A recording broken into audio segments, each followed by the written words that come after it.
আসসালামু আলাইকুম। সুপ্রিয় শিক্ষার্থীরা, আমি চতুর্থ শ্রেণীর প্রাথমিক গণিত বইয়ের 2026 সালের অধ্যায় 7 পৃষ্ঠা 110-এর 7-8 নং অঙ্কের সমাধান করে দেখাবো। চলো তাহলে আমরা প্রথমে 7 নং অঙ্কের সমাধান করি। 7 নং অঙ্কে বলা আছে, প্রমীর কাছে 2 মিটার পিতা আছে। সে যদি 5/1 মিটার পিতা মিনাকে দেয়, তাহলে তার কাছে কত মিটার পিতা থাকবে? চলো তাহলে আমরা এখন এই 7 নং অঙ্কের সমাধান করি। 7 নম্বর অঙ্ক, প্রমীর কাছে আছে। প্রমীর কাছে আছে 2 মিটার পিতা। তাহলে প্রমীর কাছে আছে 2 মিটার পিতা। প্রমী মিনাকে পিতা দিল।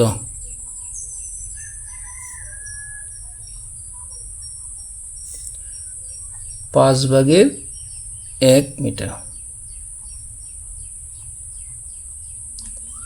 এখন প্রশ্ন হচ্ছে, তাহলে তার কাছে কত মিটার পিতা থাকবে? এখন প্রমীর কাছে কত মিটার পিতা থাকবে সেটা বের করার জন্য আমরা কি করব, এই 2 থেকে 5/1 বিয়োগ করব। বিয়োগ করলেই প্রমীর কাছে কত মিটার পিতা থাকবে সেটা বের হবে। তাহলে আমরা এখন লিখব, সুতরাং প্রমীর কাছে থাকবে, প্রমীর কাছে পিতা থাকবে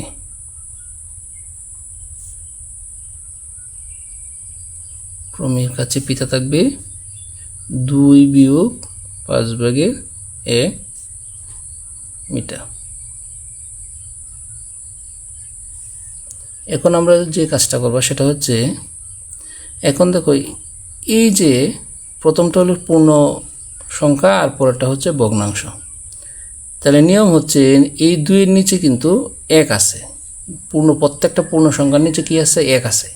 তাহলে 1 এবং 5-এর যদি আমরা লসাগু করি তাহলে 5ই হবে।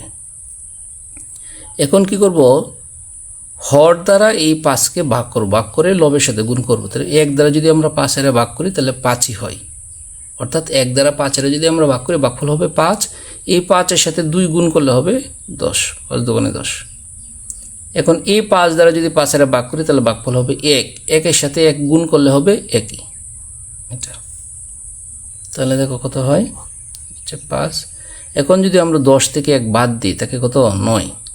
তাহলে 5/9 মিটার। যেহেতু 5/9 কি অপ্রকৃত ভগ্নাংশ, সেহেতু আমরা কি করব, আমরা 5 দ্বারা 9কে ভাগ করব। 5 দ্বারা যদি আমরা 9কে ভাগ করি, 5 9-এর মধ্যে 1 বাজা, 5 একে 5। 9 থেকে যদি আমরা 5 বাদ দিই তাকে কত? 4। তাহলে আমরা উত্তর কত পাইলাম? উত্তর পাইলাম 1 সমস্ত, এই যে বাজক আছে বাজক নিচে চলে আসবে এবং ভাগশেষটা উপরে চলে যাবে। 1 সমস্ত 5/4 মিটার। প্রশ্নে ছিল যে প্রমীর কাছে কত মিটার পিতা থাকবে। তাহলে আমাদের প্রমীর কাছে কত মিটার পিতা রইল? 1 সমস্ত 5/4 মিটার। আশা করি এই যে আমি 7 নং অঙ্কের সমাধান করলাম, এই 7 নং অঙ্কের সমাধানটা তোমরা বুঝতে পারছো। সুপ্রিয় শিক্ষার্থীরা, আমরা এখন 8 নং অঙ্কের সমাধান করব। 8 নং অঙ্কে বলা আছে, একদিনে অর্থাৎ মোট 24 ঘন্টায়, আমরা জানি একদিন সমান 24 ঘন্টা।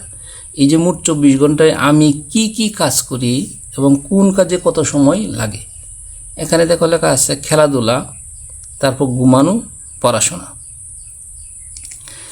এই 3টা কাজ ব্যতীত আমাদের আর কি কি কাজ আছে? মনে করো আমাদের আছে পারিবারিক কাজ। আমাদের পারিবারিক কাজে সময় ব্যয় করি। তাহলে আমরা লিখলাম পারিবারিক কাজ।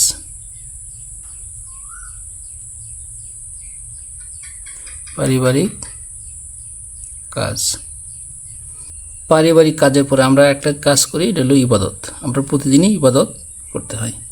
এখানে কাজগুলোর মধ্যে প্রথম কাজ হচ্ছে খেলাধুলা। খেলাধুলা মনে করো আমরা প্রতিদিন 4 ঘন্টা করি। আচ্ছা, 24 ঘন্টার মধ্যে 4 ঘন্টা খেলাধুলা করি। তাহলে 24 ঘন্টার মধ্যে যদি 4 ঘন্টা খেলাধুলা করি, তাহলে এখানে একদিনের কত অংশ ব্যয় করি? তাহলে 24/4 লিখব। তা এখানে লব হচ্ছে 4 আর হর হচ্ছে 24। দ্বিতীয়টা আছে ঘুমানো। আমরা ঘুমাই প্রতিদিন কত ঘন্টা? 8 ঘন্টা। তাহলে 8 ঘন্টা হইতেছে, তাহলে ভগ্নাংশ যদি প্রকাশ করি তাহলে 24/8 হবে। তাহলে এখানে লব কত? 8 আর হর কত? 24। পড়াশোনা, আমরা পড়াশোনা প্রতিদিন 8 ঘন্টা করি, তাহলে এটা হবে 24/8। তো এটারও লব 8, হর হচ্ছে 24। পারিবারিক কাজ করি প্রতিদিন 3 ঘন্টা, তাহলে একদিনের মধ্যে হবে 24/3। তাহলে এখানে লব হচ্ছে 3, হর হচ্ছে 24। ইবাদত, আমরা প্রতিদিন 24 ঘন্টার মধ্যে 1 ঘন্টা ইবাদত সময় ব্যয় করি, যেহেতু 5 ওয়াক্ত নামাজ। তাহলে হইতেছে 24/1। এখানে লব 1, হর হচ্ছে 24। আশা করি এই যে আমি ছকটা আছে এই ছকটা পূরণ করছি, আশা করি তোমরা বুঝতে পারছো। এখন আমরা এই নিচের যে প্রশ্ন আছে এই প্রশ্নগুলো উত্তর দিব। এখানে দেখো কি লেখা আছে, এবার উপরের চোখের তথ্য থেকে নিচে প্রশ্নগুলো উত্তর খুঁজি। প্রথম প্রশ্ন, আমি দিনের সবচেয়ে বড় অংশে কোন কাজ করি? অর্থাৎ সবচেয়ে বড় অংশে কোন কাজ করি? এখানে দেখো সবচেয়ে বড় অংশে কাজ করি কোনটায়? ঘুমানো এবং পড়াশোনা। আমরা যেহেতু এটা 8-এর 1 নঙে, তাহলে আমরা লিখব আমি দিনের সবচেয়ে বড় অংশে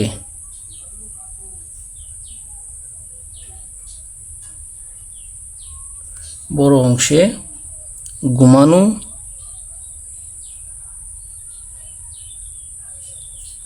ও পড়াশোনা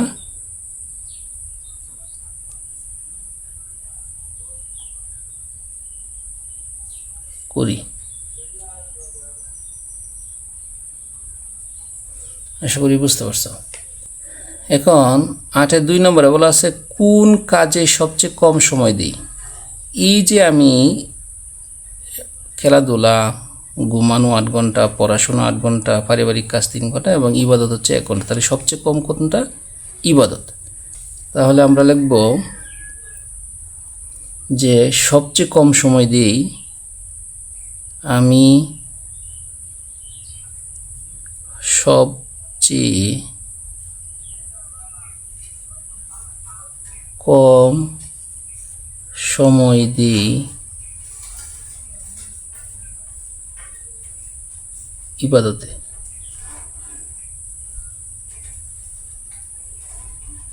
আশা করি বুঝতে পারছো। 3 নম্বর প্রশ্ন হচ্ছে দিনের মোট সময়ের কত অংশ খেলাধুলা করি? তাহলে দিনের মোট সময়ের মোট কত অংশে খেলাধুলা করি? 4 ঘন্টা। আমি দিনের মোট সময়ের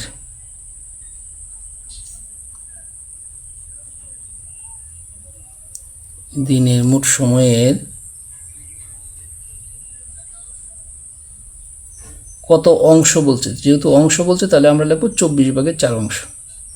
24/4 অংশ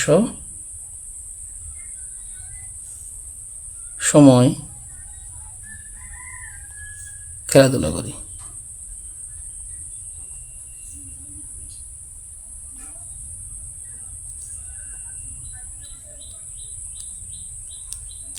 আশা করি বুঝতে পারছো। 4 নং প্রশ্ন হচ্ছে খেলাধুলা করা আর পড়াশোনা করার মধ্যে কোনটিতে দিনের বেশি অংশ যায়? অর্থাৎ খেলাধুলা আমরা 4 ঘন্টা করি আর বলছে পড়াশোনা করি 8 ঘন্টা। তো বলছে যে খেলাধুলা আর পড়াশোনার করার মধ্যে কোনটিতে বেশি অংশ সময় যায়? তাহলে আমাদের কোনটাতে বেশি সময় যায়? পড়াশোনায়। তাহলে লিখব 4 নম্বর প্রশ্ন যে খেলাধুলা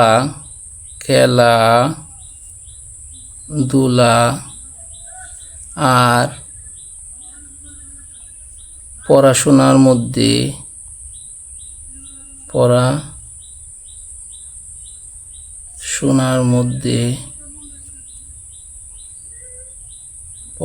মধ্যে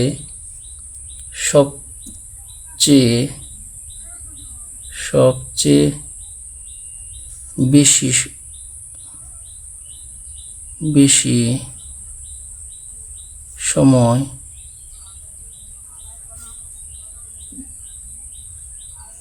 সময় ব্যয়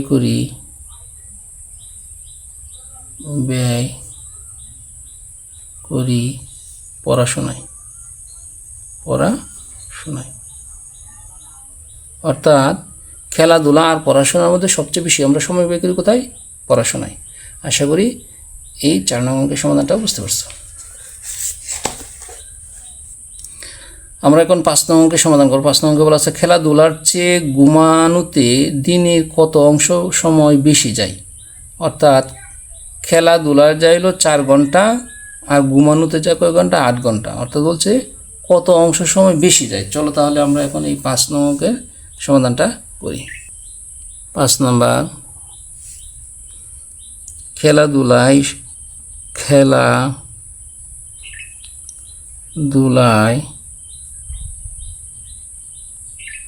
সময় যায়।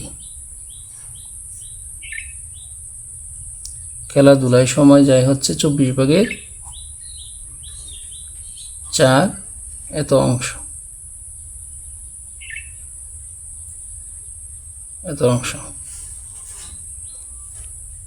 আর হচ্ছে ঘুমানোতে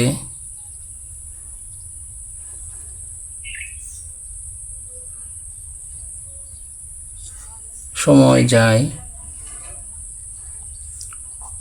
24/8 অংশ। এখন কোনটাতে বেশি সময় যায় আমাদের কি করব? বিয়োগ করব। বিয়োগ করলেই বের হবে কোনটাতে বেশি সময় যায়। আর নর্মালি দেখা যাচ্ছে সবচেয়ে বেশি সময় যায় কোথায়? ঘুমানোতে। তাহলে এখানে প্রশ্ন ছিল যে কত অংশ সময় বেশি যায় সেটা বের করতে বলছে। তাহলে আমরা লিখব সুতরাং ঘুমানোতে বেশি সময় যায় 24/8 থেকে আমরা কি করব? 24/4 বিয়োগ করব। তো অংশ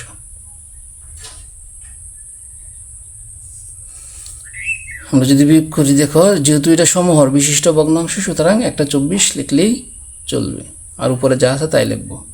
সমহর বিশিষ্ট ভগ্নাংশে যোগ বিয়োগ করা সহজ। যদি দেখো সমহর আছে তাহলে যে কোনো একটা হর লিখলেই চলবে, তারপর লব যা আছে তাই লিখবা। তো অংশ এখন আমরা কি করব? 24 যা আছে 24ই লিখব। 8 থেকে যদি 4 বাদ দিই তাহলে থাকে 4, 24/4। এখন কি করব? আমরা দেখব যে এটা লঘিষ্ঠ আকারে প্রকাশ করা যায় কিনা। দেখো 4 24-এর মধ্যে কিন্তু লঘিষ্ঠ আকারে প্রকাশ করা যায়। 4 দিয়ে 4-এর ভাগ করলে 1 বার যায়, 4 দিয়ে 24-এর ভাগ করলে 6 বার যায়, 4 6 24। তাহলে কত পেলাম? 6/1 অংশ। এখানে খেলাধুলা আর ঘুমানোর মধ্যে ঘুমানোতে বেশি সময় যায় এবং কতটুকু সময় বেশি যায় সেটা বের করতে বলছে। তাহলে ঘুমানোতে বেশি সময় যায় 6/1 অংশ সময় বেশি। আশা করি এই যে 5 নং অঙ্কের সমাধান করলাম সেটা বুঝতে পারছো। আমরা এখন 6 নং অঙ্কের সমাধান করব। 6 নং অঙ্কে বলা আছে পড়াশোনা, ঘুমানো এবং খেলাধুলায় দিনের মোট কত অংশ সময় যায়। অর্থাৎ মোট বলতে যোগ করতে বলছে। চলো তাহলে আমরা এখন পড়াশোনা, ঘুমানো এবং খেলাধুলায় মোট কত অংশ সময় যায় সেটা বের করি। 6 নং অঙ্ক, পড়াশোনায়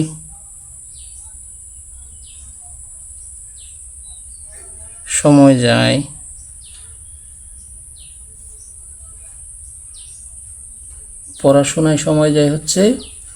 24/8 এত অংশ।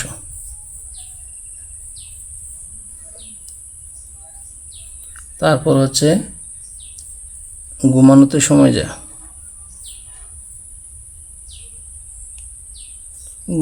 সময় যায়, এটাও 24/8 অংশ। তারপর হচ্ছে খেলাধুলা, খেলা ধুলায় সময় যায় 24/4 সময়। এখন মোট কতটুকু অংশ সময় যায় সেটা বের করতে বলছে। তাহলে আমরা লিখব সুতরাং মোট সময় যায়, মোট সময়, তাহলে মোট সময়টা আমরা যোগ করি 24/8 যোগ 24/8 যোগ 24/4 অংশ। আমরা যদি যোগ করি দেখো এটাও সমহর বিশিষ্ট ভগ্নাংশ, যেহেতু সমহর বিশিষ্ট ভগ্নাংশ তাহলে আমাদের একটা হর লিখলেই চলবে 24, আর উপরে লব যা আছে তাই লিখবো। তাহলে 8 যোগ 8 যোগ 4 তো অংশ। আমরা যদি যোগ করি দেখি কত হয়, 24/8 সাথে 8 যোগ করলে হয় 16, 16 সাথে 4 যোগ করলে হয় 20, 24/20 অংশ সময়। এখন আমরা কি করব, কাটাকাটি করব। যদি কাটাকাটি করি দেখি কত হয়, আমরা 4 দিয়ে ভাগ করব, 4 দিয়ে 4 5 20, আবার 4 দিয়ে যদি 24 ভাগ করি 4 6 24, তাহলে কত পেলাম 6/5 অংশ। এখন বলছে যে পড়াশোনা, ঘুমানো এবং খেলাধুলায় যে সময়টা যায় এই সময়টা মোট কতটুকু অংশ সময় যায় সেটা বের করতে বলছে। তাহলে মোট সময় যা হচ্ছে 6/5 অংশ, অর্থাৎ সমস্ত দিনে যে অর্থাৎ 24 ঘন্টার মধ্যে এই 6/5 অংশ সময় শুধু এই 3টা অংশে যায়, অর্থাৎ পড়াশোনা, খেলাধুলা এবং ঘুমানো। আশা করি এই যে আমি 6 নং অঙ্কের সমাধান করলাম, এই 6 নং অঙ্কের সমাধান তোমরা বুঝতে পারছো। সুপ্রিয় শিক্ষার্থীরা, আজকে এই পর্যন্তই। আমার ভিডিওগুলো যদি তোমাদের ভালো লেগে থাকে তাহলে অবশ্যই আমার চ্যানেলটি সাবস্ক্রাইব করে আমার পাশে থাকবে। সকলকে ধন্যবাদ। আসসালামু আলাইকুম।